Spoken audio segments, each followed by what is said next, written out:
Donc ce matin, j'aimerais ouvrir avec ce passage dans Matthieu 6,33 qui dit « Cherchez premièrement le royaume et la justice de Dieu, et toutes ces choses, toutes les choses que vous avez besoin, toutes les choses que vous demandez à Dieu, toutes les choses que vous espérez voir arriver, vous seront données par-dessus. » Donc, ce passage-là nous exhorte à chercher premièrement le royaume de Dieu. Mais ça ne dit pas seulement le royaume, ça dit aussi la justice de Dieu. Donc, tu ne peux pas chercher le royaume de Dieu sans chercher sa justice. Il y a une autre version qui dit dans la Bible du Sommeur, « Faites donc du royaume de Dieu et de ce qui est juste à ses yeux, pas à vos yeux, mais à ses yeux, votre préoccupation première. Et toutes ces choses que vous demandez, que vous avez besoin, vous seront données en plus. » Amen. Donc maintenant, on va regarder c'est quoi le profil d'une personne qui fait de ce qui est juste aux yeux de Dieu sa préoccupation première. Et l'élément de base, lorsqu'on lit les Écritures, c'est vraiment une personne qui choisit de vivre par la foi. C'est vraiment le fondement de base, c'est la foi en Jésus-Christ. Et on voit ça dans Romains 3, à partir du verset 22, qui dit « Dieu déclare les hommes justes par quoi? Par leur foi en Jésus-Christ. Et cela s'applique à tous ceux qui croient. Car il n'y a pas de différence entre les hommes. Tous ont péché, en effet, et sont privés de la gloire de Dieu. Et, ou j'aimerais dire, mais ils sont déclarés justes par sa grâce. C'est un don que Dieu leur a fait. Il nous a fait par le moyen de la délivrance apportée par Jésus-Christ. Donc, Dieu déclare les hommes justes par leur foi en Jésus-Christ. Et ça, c'est bon de se le rappeler que notre justification ne vient pas des œuvres que l'on fait, mais vraiment de notre foi en Jésus-Christ. Et ça nous aide à se rappeler qu'on est tous égaux. Hein, il n'y a pas personne que Dieu regarde puis il dit « Ah, moi j'approuve plus Martin, j'approuve plus Soavis parce que regarde tout ce qu'elle fait. » Non, le Seigneur nous voit tous justes en Jésus-Christ, à cause de notre foi en Jésus-Christ, à cause de notre oui à Dieu. Puis, par contre, on ne peut pas dire que moi, je vis ma vie conformément à ma foi en Jésus-Christ si je continue de vivre comme le monde. Ça vient comme contredire. Parce que la Bible dit également dans Luc 1, 73, que conformément au serment que Dieu avait fait à Abraham, notre ancêtre, il avait juré qu'après nous avons délivré, nous en tant que descendants d'Abraham, de nos ennemis, Dieu nous accorderait de le servir sans crainte en marchant devant lui dans la sainteté et dans la justice. Amen. Tous les jours de notre vie. Amen. Donc ça, c'est une promesse que Dieu avait faite à Abraham en disant « Toutes les nations de la terre seront bénies en toi et ils marcheront en toi sans crainte à cause de la délivrance que je vais leur amener. Et ils marcheront dans la sainteté et dans la justice tous les jours de leur vie. » Donc, on ne peut pas séparer la sainteté et la justice de Dieu. Et la sainteté, c'est quoi? C'est l'observation de ce qui est juste aux yeux de Dieu. Alors, des fois, la sainteté, ça semble être un gros mot de dire « Écoute, je suis loin d'être sainte. » Mais c'est simplement l'observation de ce qui est juste aux yeux de Dieu. Amen. Et on sait que Dieu avait fait cette promesse à Abraham, qu'on a mentionné de lui étant le père de la foi, qui a été déclaré juste lui-même à cause de sa foi. On lit ça dans Romains 4,13 qui dit que Dieu a promis à Abraham et à ceux qui allaient naître de lui qu'il recevrait la terre. Amen, la terre nous appartient. Amen. Si vous êtes fille et fils de Dieu, la terre vous appartient. Amen. Mais cette promesse, Dieu ne l'a pas faite parce qu'Abraham a obéi à la loi. On sait qu'il n'y avait pas encore de loi qui avait été formée à l'époque. Mais Dieu l'a faite parce qu'il a reconnu Abraham comme juste à cause de sa foi. Amen. Amen. Et qu'est-ce qui est intéressant, c'est que la foi d'Abraham s'est exprimée à travers son obéissance en Dieu. Hein? Et ça, on lit ça dans Hébreux 11, 8, qui dit que c'est par la foi qu'Abraham, lors de sa vocation, obéit et partit pour un lieu qu'il devait recevoir en héritage. Amen. Et qu'il partit sans savoir où il allait. Est-ce qu'il y a des gens, des fois, qui se sentent comme ça? Ou est-ce que vous sentez que vous devez prendre une direction, mais vous ne savez pas pantoute vers quoi vous vous dirigez? Amen. S'il y a des gens qui se posent encore la question, mais je ne sais même pas qu'est-ce que je fais dans cette église, bien, ce matin, tu as ta réponse. Amen. C'est le chemin qui fait partie de ton héritage. Amen. De la promesse que Dieu réserve pour toi et ta famille. Amen. Notre église fait partie de l'itinéraire, donc c'est normal des fois de ne pas comprendre pourquoi est-ce qu'on fait des choses, pourquoi est-ce que je dois prendre cette direction, pourquoi même est-ce que je dois faire ce travail-là que finalement je me rends compte que j'aime même pas ça ou je sais même pas. Mais des fois, on ne sait pas toujours pourquoi qu'on fait les choses. Mais on doit simplement obéir par la foi, aller dans la direction que Dieu ouvre devant nous. Des fois, on ne sait même pas est-ce que c'est Dieu qui m'a vraiment parlé. Mais Dieu nous appelle à lui faire confiance aussi. Parce qu'inquiète-toi pas que si tu t'es trompé de chemin, le Seigneur est assez puissant pour dévier ta route. Amen. Donc, comme je disais tout à l'heure, la foi implique l'obéissance. Et ça, parfois, c'est quelque chose de difficile à faire. Tu sais, c'est comme lorsque le peuple d'Israël était appelé à conquérir la terre promise. Hein, ils devaient aller de ville en ville pour conquérir ces territoires-là. Et Dieu leur donnait des instructions. Parfois, Dieu leur disait, vous pourrez prendre le butin, prendre les richesses, prendre les animaux, garder tout ça pour vous. C'est à vous, tout ça. Mais il y a des moments où est-ce que Dieu disait, il va avoir ces choses-là. Mais touchez-y pas. Brûlez tout. Il y a des fois que le peuple d'Israël n'était pas permis. Mais c'était tentant parce que c'était disponible. Il y avait des richesses, puis tout ça. Puis des fois, c'est arrivé que le peuple, qu'il y ait des gens du peuple qui désobéissent à Dieu, qui prennent tout de même des choses qui n'étaient pas permis de prendre. Et Dieu les a vus, hein, parce qu'il n'y a rien de caché devant Dieu. Et Dieu les a jugés pour ça, devant tout le peuple. Et lorsqu'on lit ça, des fois on se dit, wow, Dieu est sévère. Tu sais, des fois, il a englouti les gens dans la terre. Des fois, il a fait tomber le feu du ciel. Tu sais. On se dit, wow, tu sais, Dieu est vraiment sévère. Mais qu'est-ce qu'on doit comprendre? C'est que Dieu est sérieux. Lorsque Dieu te dit, je veux que tu quittes telle chose, je veux pas que tu fasses telle chose, eh bien, c'est parce qu'il y a un plan. C'est pas parce que Dieu veut que tu sois malheureux, c'est pas parce qu'il veut te punir de quelque chose qu'il sait que tu aimerais avoir, mais que là, tu sais, non, c'est parce que Dieu sait que c'est pas le moment. Puis des fois, ça arrive tout le long de notre marche chrétienne, que Dieu va nous demander de prendre certains chemins, que Dieu va nous demander peut-être d'arrêter de faire certaines choses. Peut-être que Dieu va nous demander parfois de cesser certaines relations qu'on apprécie. Mais Dieu l'a demandé à Abraham, à un moment donné, de se séparer de son neveu Lot. Puis ça faisait mal, ça fait mal de se séparer de quelqu'un qu'on aime. J'aimais ce que Nathalie avait partagé l'autre jour quand il disait, des fois on est motivé par l'amour des hommes, puis c'est pas quelque chose qui peut être mal en soi, dans le sens que Dieu nous appelle à nous aimer les uns les autres. Mais des fois, on est dans des relations parce qu'on aime les personnes, puis c'est correct de les aimer, mais on n'est pas appelé à faire route avec tout le monde. Puis il y a des fois, dans certaines saisons, où est-ce que Dieu peut t'appeler à te séparer de certaines relations, à faire des coupures. Puis moi, c'est arrivé parfois. Puis ça a été déchirant. Mais c'était nécessaire pour que Dieu m'amène à un autre niveau. Donc, on doit être sensible à Dieu. Et c'est pour ça que c'est important d'avoir notre lieu de rencontre avec Dieu, notre lieu d'intimité avec Dieu. Parce que si on n'a pas ce lieu secret où est-ce qu'on rencontre Dieu à tous les jours, comment est-ce qu'on va vraiment savoir qu'est-ce qu'il nous demande?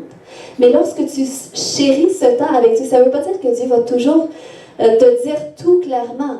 Mais quand tu persévères, quand Dieu voit ton cœur, il voit que ton cœur recherche son cœur, eh bien, dans son cœur, tu vas trouver sa volonté.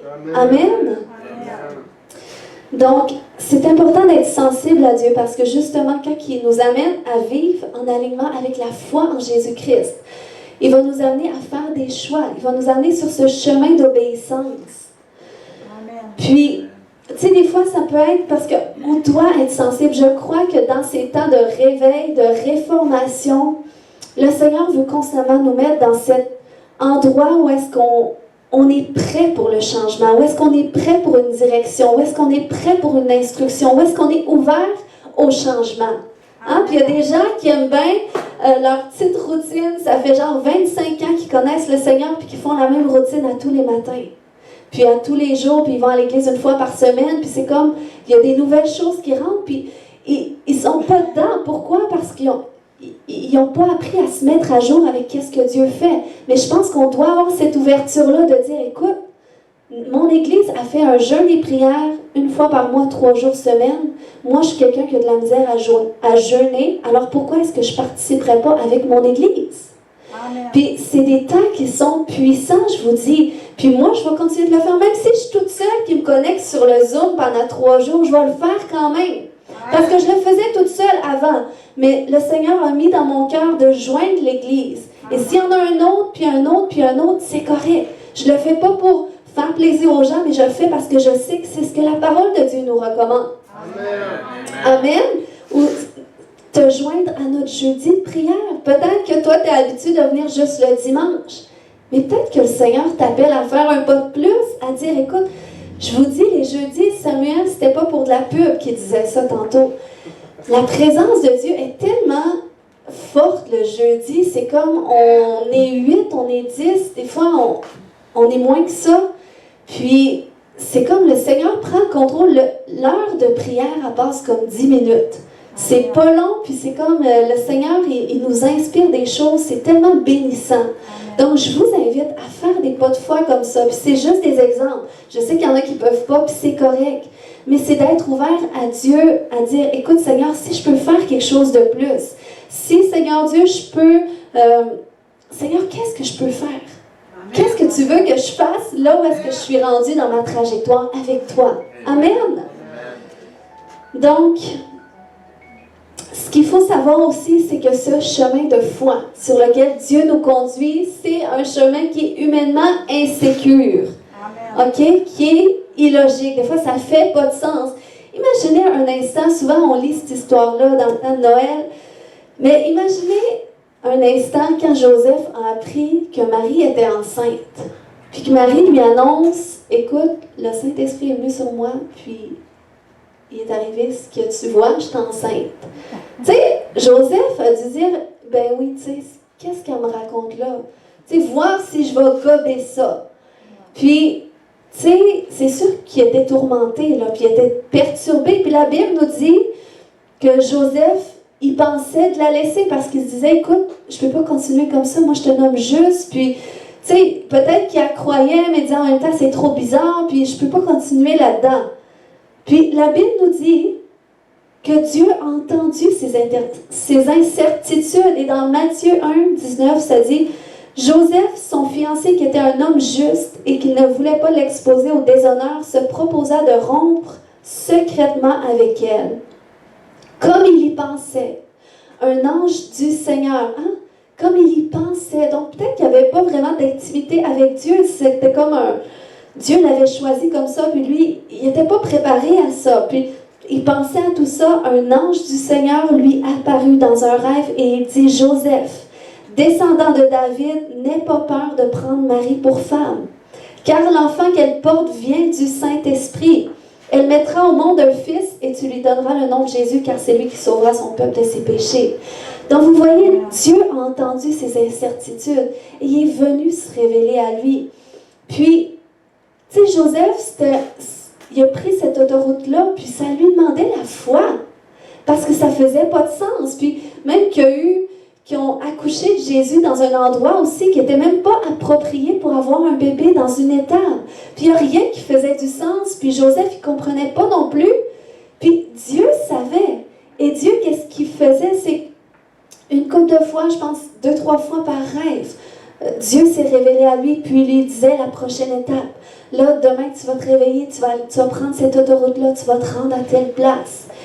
Et Dieu prenait plaisir à cela, même si c'était insécure pour Joseph de dire, écoute, ok, en plus, j'ai le Fils de Dieu, je vais mettre au monde le Fils de Dieu, je ne sais même pas ce que je dois faire pour le faire arriver où est-ce qu'il doit arriver. Mais ça n'importait pas à Dieu. tout ce que Dieu voulait, c'était que Joseph écoute ses instructions. Joseph avait pas besoin de tout comprendre. Et Dieu nous conduit sur cette autoroute, là où est-ce que, des fois, on ne comprendra pas tout ce qui se passe. On ne comprendra pas quel chemin qu'on doit prendre ou pourquoi est-ce qu'on doit prendre ce chemin-là. Puis on ne comprendra pas qu'est-ce qui nous arrive actuellement. Mais on doit juste faire confiance à Dieu, sachant que c'est lui qui nous conduit à bon port. Regardez ce que Dieu avait dit à Jérémie. Dans Jérémie 1,5, il dit « Avant que je t'eusse formé dans le ventre de ta mère, Gisèle, je te connaissais. Et avant que tu fusses sorti de son sein, Lise, je t'avais consacré. Et je t'avais établi prophète des nations. » Ça, c'était Jérémie. Mais Dieu, il t'a consacré pour quelque chose. Il t'a établi pour quelque chose avant même que tu naisses. Le Seigneur connaît l'itinéraire de ta destinée.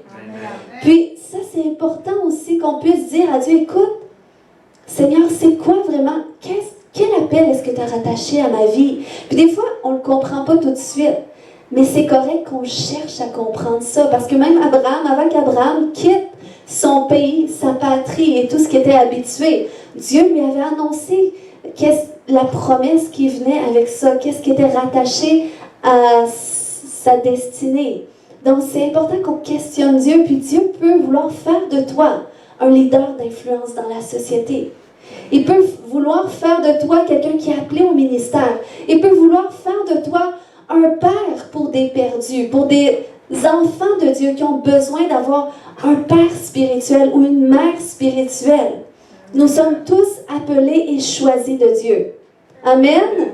Donc, c'est pour ça que Dieu, il sait que par nous-mêmes, on n'est pas capable de mener notre destinée à bon port. On n'est pas capable nous-mêmes de savoir tout à l'avance qu'est-ce qu'on doit faire pour rentrer dans notre destinée, pour accomplir l'appel de Dieu sur notre vie. Mais Dieu le sait. Et Dieu veut qu'on appelle à marcher par la foi et l'obéissance. Il veut qu'on appelle à chercher, il veut nous amener à chercher son royaume et qu'est-ce qui est juste à ses yeux. C'est pour ça que c'est important de faire ça. Puis, chercher son royaume et qu'est-ce qui est juste à ses yeux revient de dire, Seigneur, que ton règne vienne dans ma vie. Et que ta volonté soit faite sur la terre comme au ciel. C'est juste ça. Chercher son royaume et sa justice. C'est chercher à faire la volonté de Dieu. Amen. Puis, moi, je peux vous dire personnellement que, surtout durant les dernières semaines, c'est comme j'étais dans un endroit, à beaucoup d'endroits dans ma vie, c'est comme si je regardais les choses avec un gros point d'interrogation. C'est comme je disais, Seigneur, OK, là, je sais que j'ai des visions pour telle chose. Je sais, au bout, ça va ressembler à ça. En tout cas, j'ai une idée. Mais qu'est-ce que je fais? Quel chemin que je prends pour m'y rendre? Puis c'est quoi la prochaine étape? Puis je pose des questions à Dieu, puis il n'y a pas de réponses qui viennent. Puis c'est comme, en plus, à travers de tout ça, je fais un rêve à un moment donné, puis Dieu me parle beaucoup. Y en a-tu que Dieu leur parle par les rêves? Amen! Amen. Quelques-uns, c'est bon. Mais c'est ça, à un moment donné, oui, je fais un rêve il y a quelques semaines, puis j'étais sur une moto, puis j'allais reconduire quelqu'un quelque part, puis rendu pour reconduire la personne, finalement, la moto, je n'étais pas capable de l'arrêter, puis là, j'essaye de faire demi-tour. Finalement, c'est pas moi qui contrôlais. Je ne sais pas si vous avez déjà écouté les Transformers, mais ça ressemblait à ça. J'avais pas le contrôle du véhicule, puis là, je paniquais, là, j'étais insécure, puis là, finalement, la moto avance sur une autoroute que je connais même pas où ce que j'étais. J'étais rendue dans une autre ville, je comprenais rien, j'essayais de faire demi-tour, j'essayais d'arrêter la moto, elle m'écoutait pas. Puis, le Seigneur, c'était une image finalement de où est-ce que j'en suis présentement. Puis, j'étais insécure avec ça, à dire, Seigneur, tu sais, vous savez, des fois, je peux avoir de l'air pleine d'assurance devant vous. Même pour préparer une prédication, c'est comme je suis à genoux par terre, je tape sur le plancher, je dis, Seigneur, faut que tu me donnes un message. Moi, je ne sais pas quoi dire à l'Église, je ne sais pas quoi faire. Puis, c'est comme tout ce qui concerne Dieu, j'accorde tellement d'importance à ça. Parce que je sais que je suis redevable envers Dieu. Amen. Puis, Dieu m'a montré que c'est en plein la façon qu'il veut que je sois. Que le Seigneur, c'est correct que je sois incertaine, que je ne sache pas où aller, que je ne sache pas quoi faire par rapport à telle chose. c'est en plein là où est-ce que Dieu me veut. Pourquoi?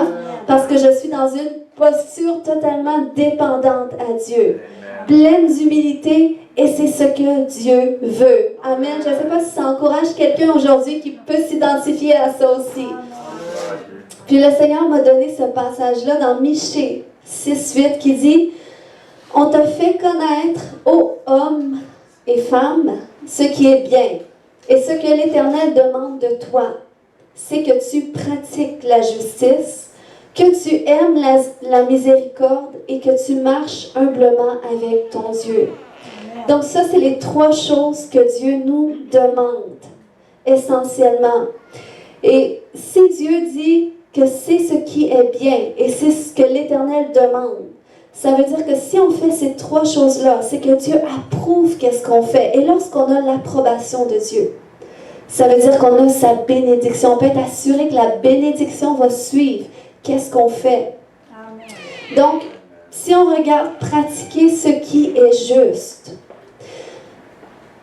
on en a parlé un petit peu, mais vous savez, pratiquer ce qui est juste, c'est pas pratiquer votre justice. Dieu dit pas pratique ta justice. Et des fois, il y a des gens qui sont comme super sensibles à la justice, puis c'est correct.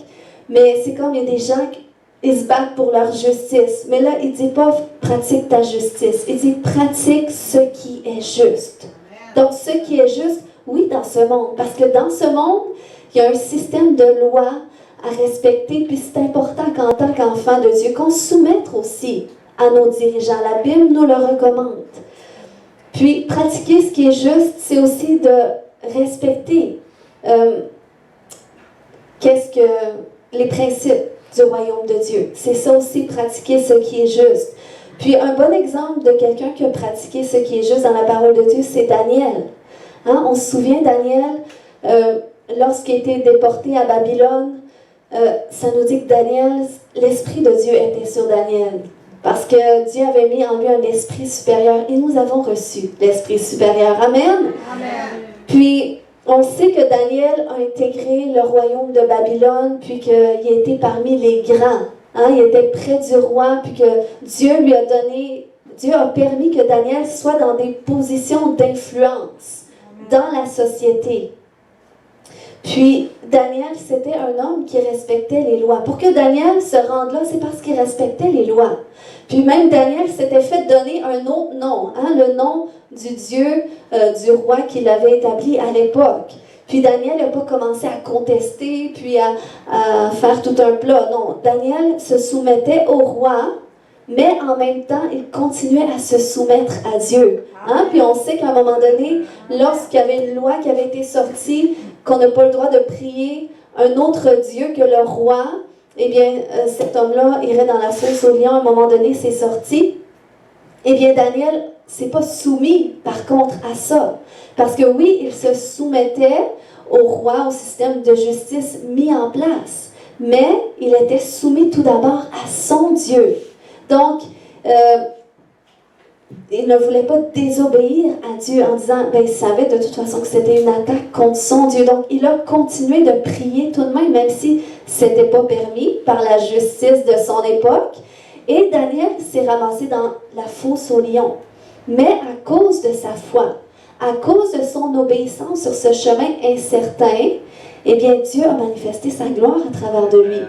Amen. Donc, ça prend vraiment la sagesse de Dieu pour savoir, écoute, qu'est-ce qui est juste de faire si on me demande de faire telle chose, mais que moi, je ressens que mon Dieu veut que je fasse autre chose. Donc, ça prend la sagesse de Dieu. Et c'est pour ça que ça prend une relation personnelle avec Dieu. Et ça prend de connaître qu'est-ce que la Bible dit aussi, qui nous enseigne qu'est-ce qui est juste, qui nous enseigne les principes de la parole de Dieu à respecter. Amen. Et par rapport à la justice, on sait que Jésus en a parlé dans Matthieu 6:1, à un moment donné, il avait dit « Gardez-vous de pratiquer votre justice devant les hommes pour en être vus. » Et à ce moment-là, qu'est-ce qu'il parlait? Il parlait, entre autres, de notre justice par rapport à qu'est-ce qu'on fait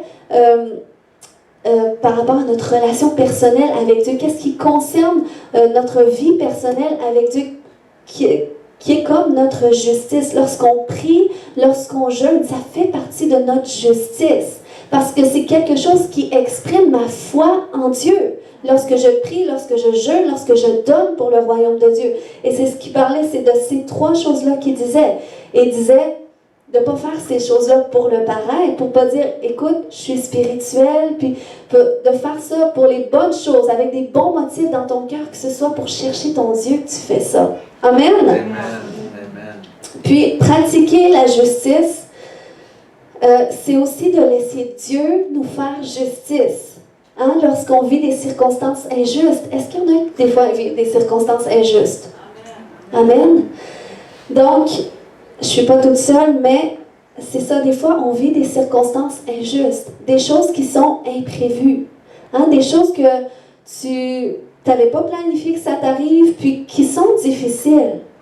Mais Dieu veut nous appeler dans ces circonstances-là à lui faire confiance.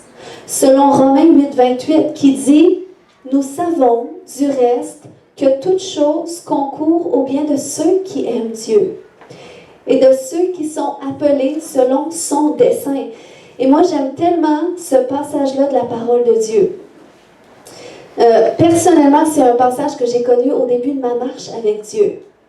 Que toute chose concourt au bien de ceux qui aiment Dieu et qui sont appelés selon son dessein. Donc, ça veut dire que quel que soit ce que tu vis, quelle que soit la difficulté, quelle que soit l'épreuve qui vient sur ton chemin, d'avoir cette confiance que, écoute, la Bible dit que toute chose concourt au bien de ceux qui aiment Dieu. Donc, toute chose va concourir à mon Dieu. Même si là, présentement, je vis le malheur, même si je vis quelque chose de difficile, eh bien, je m'accroche à cette parole-là. Amen. Et c'est ça, continuer de marcher par la foi. Amen. Puis, il faut savoir aussi que même des fois, oui, ça peut arriver qu'on fait des mauvais choix. Mais qu'est-ce que j'aime avec Dieu, c'est que même nos mauvais choix, il peut les faire concourir à notre bien. C'est ça encourageant, ça. Puis c'est pour ça qu'on ne doit pas juger aussi quelqu'un de dire, écoute, cette personne-là, je savais qu'il ne fallait pas qu'elle fasse ça. Puis là, finalement, elle l'a fait. Puis là, il arrive qu'est-ce que je lui ai dit qui allait arriver. Puis des fois, on peut avoir ces pensées-là humaines qui disent, ben, je savais qu'elle n'aurait pas dû faire ça. Puis elle a perdu son temps, elle s'est trompée, tout ça. Mais tu ne sais pas si ça faisait partie de son itinéraire de croissance personnelle avec Dieu. Donc, des fois, même nos mauvais choix font partie de l'itinéraire. Donc, ça m'encourage. Et c'est une sécurité de le savoir aussi. Puis, on doit aussi laisser Dieu nous faire justice dans les injustices qu'on vit avec des personnes. Et c'est souvent ça qui est le plus difficile, hein? Lorsqu'on se fait trahir, lorsqu'on se fait mentir, lorsque quelqu'un agit mal envers nous. Ça fait mal. Mais on doit apprendre à laisser Dieu nous faire justice, même dans ces circonstances-là. Amen. Amen. Puis on doit être vite. Oui, c'est ça. Non, je vais en parler dans mon deuxième point. Mais personnellement, je sais que des fois, c'est arrivé que moi et mon mari, on vit des circonstances injustes. Puis, à un moment donné, c'est arrivé qu'on se fasse demander de prêter de l'argent, puis c'est comme des milliers d'argent, puis on n'avait pas les moyens de faire ça. Mais on s'attendait à retrouver notre argent. Puis finalement, on s'est fait avoir. Tu sais, puis des fois, c'était des gens qui étaient proches de nous, puis ça faisait mal. Tu sais, puis humainement, c'est sûr qu'on avait plein de... humainement, on pouvait gérer ça à la façon humaine, tu sais, de dire, écoute, t'as pas été correct, puis tu sais, de prendre tous les moyens qu'il faut pour se faire justice, parce qu'on ne pouvait pas se permettre ça. Mais Dieu, dans ces circonstances-là, nous a appelés à marcher dans la foi et dans l'obéissance à lui, qui était de ne pas régler ça humainement, mais de se confier pleinement en Dieu. Tu sais, c'est un peu comme, je ne sais pas si vous avez déjà lu l'histoire de Jacob et Laban. Hein, Laban qui était le beau-père de Jacob. On sait comment Laban a trompé Jacob. Premièrement, il l'a trompé en lui donnant la mauvaise femme. Hein. Jacob avait travaillé 7 ans pour marier Rachel, la fille de Laban. Mais 7 ans après, Dieu lui donne Léa. Et lui, c'était pas Léa qui voulait. Donc, il devait encore travailler 7 ans pour avoir la bonne femme. Et après qu'il y a eu les 2 femmes, tout ça, eh bien, il a continué de travailler pour Laban. Mais la Bible nous dit que Laban a changé le salaire de Jacob 10 fois. Donc, Laban était vraiment malhonnête avec Jacob. Puis, c'est comme Dieu n'a pas dit à Jacob, là, tu vas aller voir Laban, tu vas lui dire ces 4 vérités, ça n'a plus de bon sens. Non. Dieu a plutôt amené Jacob à se confier pleinement en lui. Et encore là, dans un rêve, Dieu a donné une stratégie à Jacob pour lui montrer comment est-ce qu'il pouvait se sortir de ça et être favorisé. Et Jacob a fait confiance à Dieu et finalement Dieu l'a favorisé. Donc, on doit demander la sagesse de Dieu lorsqu'on vit des circonstances éprouvantes. Amen. Amen. Ensuite, Dieu nous exhorte à aimer la miséricorde, à être miséricordieux. Et c'est quoi la miséricorde? C'est la sensibilité au malheur d'autrui ou la pitié par laquelle on pardonne un coupable. Donc, on sait comment est-ce qu'on a un Dieu qui est miséricordieux, qui est compatissant, qui est lent à la colère, riche en bonté, puis on doit apprendre à développer ce même cœur aussi. Même si c'est difficile, surtout avec nos proches. Hein? Encore là, parce que c'est souvent avec nos proches qu'on a moins de filtres. Mais Dieu nous appelle à aimer la miséricorde. C'est tellement important. Puis, moi, je veux vous encourager d'être vite à ne pas garder une offense. Puis moi, c'est vraiment quelque chose que j'exerce parce que pensez pas que tout le monde m'aime dans la position que je suis, puis tout le monde est tout le temps docile avec moi. Je vis aussi des persécutions, des oppositions, puis des fois les gens, ils me parlent aussi sur le coup des émotions. Puis ça peut me blesser moi aussi. Puis on doit faire attention à ça parce que lorsqu'on garde une offense, ça suscite en nous de l'amertume. Puis l'amertume, c'est ça qui vient endurcir notre cœur. Puis Dieu dit à ce sujet-là dans Hébreux 12:15, « Veillez à ce que nul ne se prive de la grâce de Dieu. » Amen. À ce qu'aucune racine d'amertume poussant des rejetons ne produise du trouble et que plusieurs n'en soient infectés. Amen. Donc c'est ce qui se produit lorsque de l'amertume qui vient en nous. Puis il dit, veillez à ce que nul ne se prive de la grâce de Dieu. Donc ça veut dire que Dieu a suffisamment de grâce pour toi pour que tu sois en mesure de ne pas garder l'offense en toi. Donc, j'apprends à être vite lorsque je vis quelque chose. Avant, j'étais plus du genre à passer par-dessus, à faire comme si, bon, ça ne me dérange pas. Mais là, j'ai compris que, oups, ça ne veut pas dire que ça ne m'a pas affecté puis que ça n'aura pas d'impact à long terme. Donc, qu'est-ce que je fais? C'est que je suis vite à amener ça devant le Seigneur. À exprimer mes émotions devant le Seigneur, à dire, Seigneur, t'as vu, j'ai vécu telle chose, j'ai pas aimé ça, la personne n'a pas été correcte, ou je me sens comme ça, puis des fois je peux bougonner un peu, mais je préfère le faire sur le Seigneur, comme ça, après ça, ça fait moins de dégâts. Puis, le Seigneur, après ça, il m'aide justement à pouvoir pardonner la personne, parce que là, après, bon, je me sois défoulée sur le Seigneur, là maintenant, je dis, ok, Seigneur, je lui pardonne. Et là, en confessant que je lui pardonne, je ne le ressens pas tout de suite, le pardon. Puis, je ne ressens pas nécessairement d'amour ou de compassion envers la personne, mais je confesse le pardon, puis là, je commence à bénir la personne. Et lorsqu'on fait, parce que souvent, qu'est-ce qui se produit, c'est que là, on vit quelque chose d'injuste, on vit, quelqu'un nous offense, puis là, ça peut susciter en nous de l'amertume qui va venir d'un jugement.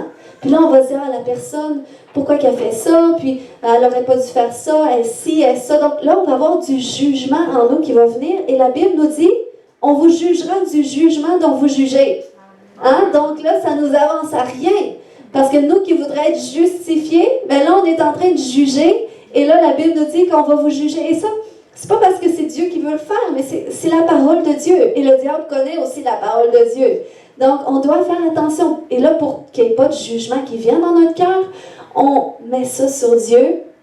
Et là, on commence à bénir la personne. On commence à déclarer, à prier pour cette personne-là.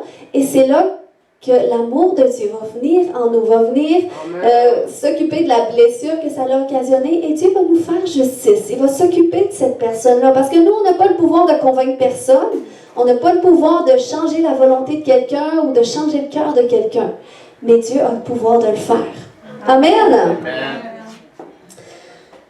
Amen. Puis, troisièmement, il dit, marche humblement avec Dieu.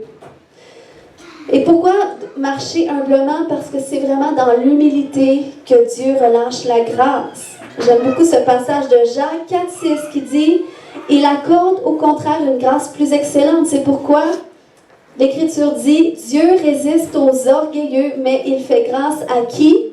aux humbles. Amen. Puis ceux qui sont orgueilleux, puis on n'est pas, je veux dire, à l'abri de l'orgueil. Hein? Dans notre nature humaine, on a tous de l'orgueil. Mais on doit justement apprendre à s'humilier, puis apprendre à donner à Dieu la place, puis apprendre à ne pas chercher notre intérêt, mais chercher l'intérêt de Dieu, puis marcher par l'amour de Dieu. C'est ce qui nous aide à être humbles. Puis, des fois, on peut être orgueilleux lorsqu'on cherche à contrôler, ou lorsqu'on est entêté, ou lorsqu'on a le cœur endurci. Mais ça l'empêche la grâce de Dieu de venir. Mais lorsque tu apprends à t'humilier, tu apprends à déverser ton cœur sur Dieu, tu apprends à t'attendre après Dieu, eh bien là, Dieu déverse sur lui sa grâce pour tout surmonter, sa grâce pour voir sa bénédiction. Amen. J'aime ce passage de Proverbe 3, 5, 6 qui dit « Confie-toi en l'Éternel de tout ton cœur et ne t'appuie pas sur ta sagesse. Reconnais-le dans toutes tes voies et il aplanira tes sentiers. » Amen.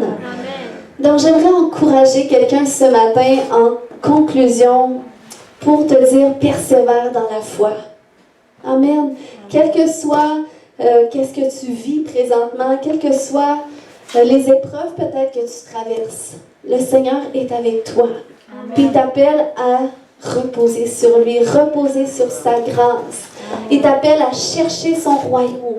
Et qu'est-ce qui est juste à ses yeux? Tu n'as pas besoin de faire plus que ça. Amen. Amen. Puis en le recherchant, Dieu va te montrer ta volonté, sa volonté pour ta vie. Il va te montrer qu'est-ce qu'il veut que tu fasses. Amen. Amen. Tu n'as pas besoin de connaître tout l'itinéraire pour être en paix. La paix est en lui, la sécurité est en lui, même si tu ne sais pas qu'est-ce que tu attends demain. Amen. Tu peux avoir la paix et la sécurité en lui, et c'est ce que le Seigneur veut que tu trouves. Abraham a été déclaré juste à cause de sa foi, parce que quitter, qu'est-ce qu'il connaissait, qu'est-ce qui était habitué, qu'est-ce qui était confortable, pour qu'est-ce qui était inconfortable, qu'est-ce qui était inconnu. Et Dieu l'a reconnu juste. Dieu a marché avec lui, et Dieu l'a béni. Amen. On va prier ce matin.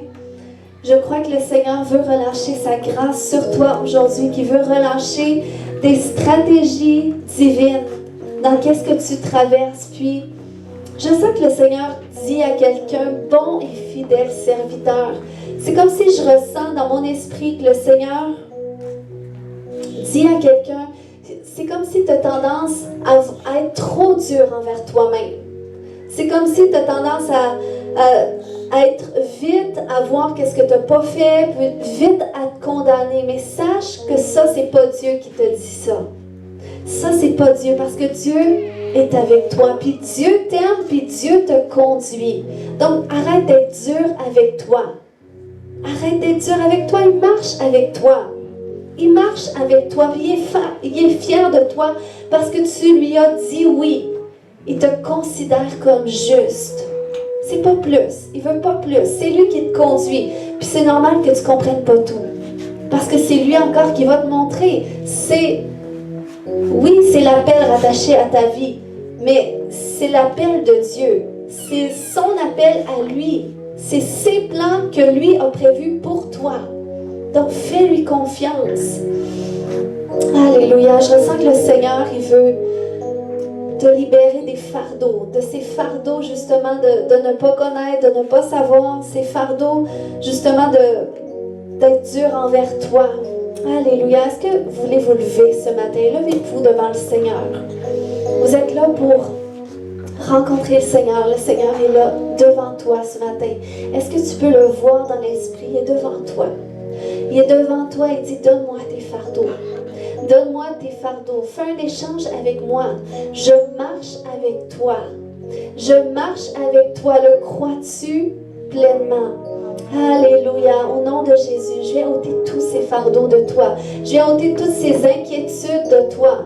Je viens ôter toutes ces interrogations qui suscitent des fardeaux. Au nom de Jésus, alléluia. Ton Dieu a la réponse. Ton Dieu a la réponse.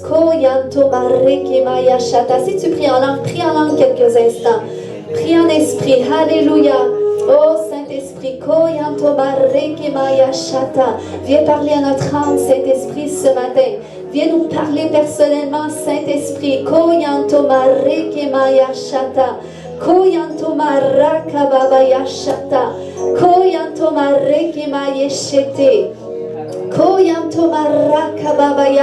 y a beaucoup de gens qui sont à mi-chemin entre qu'est-ce qu'ils ont quitté pour voir leur bénédiction. Tu es à mi-chemin et c'est un chemin qui est autant excitant. Puis Dieu veut manifester sa gloire. Dieu veut relâcher sa grâce sur toi. Au nom de Jésus, dans le nom de Jésus, je viens briser tout ce qui était rattaché à l'ancien, tout ce qui était rattaché à ton passé, qui essaye encore de te suivre dans cette transition. Dans le nom de Jésus, aujourd'hui, je viens faire la coupure. S'il y a quelque chose encore qui te tient avec ton passé, dis maintenant, c'est assez. Maintenant, j'y renonce. Je quitte une foi pour de bon. Je quitte cette chose que Dieu m'a demandé de quitter. Je fais ce pas de foi que Dieu m'a demandé de faire. Je laisse la peur derrière. Je laisse le doute derrière. Je laisse l'incrédulité derrière moi. Au nom de Jésus, je la mets sous mes pieds. Tu es son fils, tu es sa fille bien-aimée. Viens Saint-Esprit, viens maintenant. Viens Saint-Esprit, souffle, souffle, souffle, souffle, souffle. Saint-Esprit, viens nous remplir. Viens nous remplir, viens nous raviver. Saint-Esprit, on va être dirigé par toi. On va être conduit par toi sur la voie que tu as tracée pour nous. Au nom de Jésus, on ne veut plus se laisser conduire par nos pensées humaines, par notre logique humaine. Au nom de Jésus, mon âme soit soumise à Dieu. Alléluia. Veux-tu déclarer avec moi, je marche par la foi et l'obéissance en mon Dieu. Amen. Alléluia. Sois fortifié. Quel que soit ce que tu vis présentement, sois fortifié. Reçois la paix. Alléluia. Reçois la paix. Parce que tu sais, lorsque tu trouves la paix en Dieu, lorsque tu fais suffisamment confiance à Dieu, c'est là que Dieu va te parler à nouveau. À toutes les fois où est-ce qu'Abraham a fait un pas de foi, lorsqu'Abraham a quitté Lot, après Dieu s'est révélé à lui à nouveau. Après Dieu a ramené à sa mémoire la promesse qui était rattachée à sa vie. Donc Dieu va te parler. Fais confiance et dans ce lieu de confiance, Dieu va te parler. Au nom de Jésus, Esprit de Dieu, esprit de prophétie, esprit de stratégie, alléluia, esprit de sagesse et de révélation, viens maintenant. Viens maintenant. Alors, Seigneur Dieu, que nos cœurs se retournent vers toi, alors que notre confiance en toi s'affermit. Viens, esprit de révélation, parler. Viens parler au cœur. Mets la main sur ton cœur. Il va parler dans ton cœur. Il va parler dans ton cœur.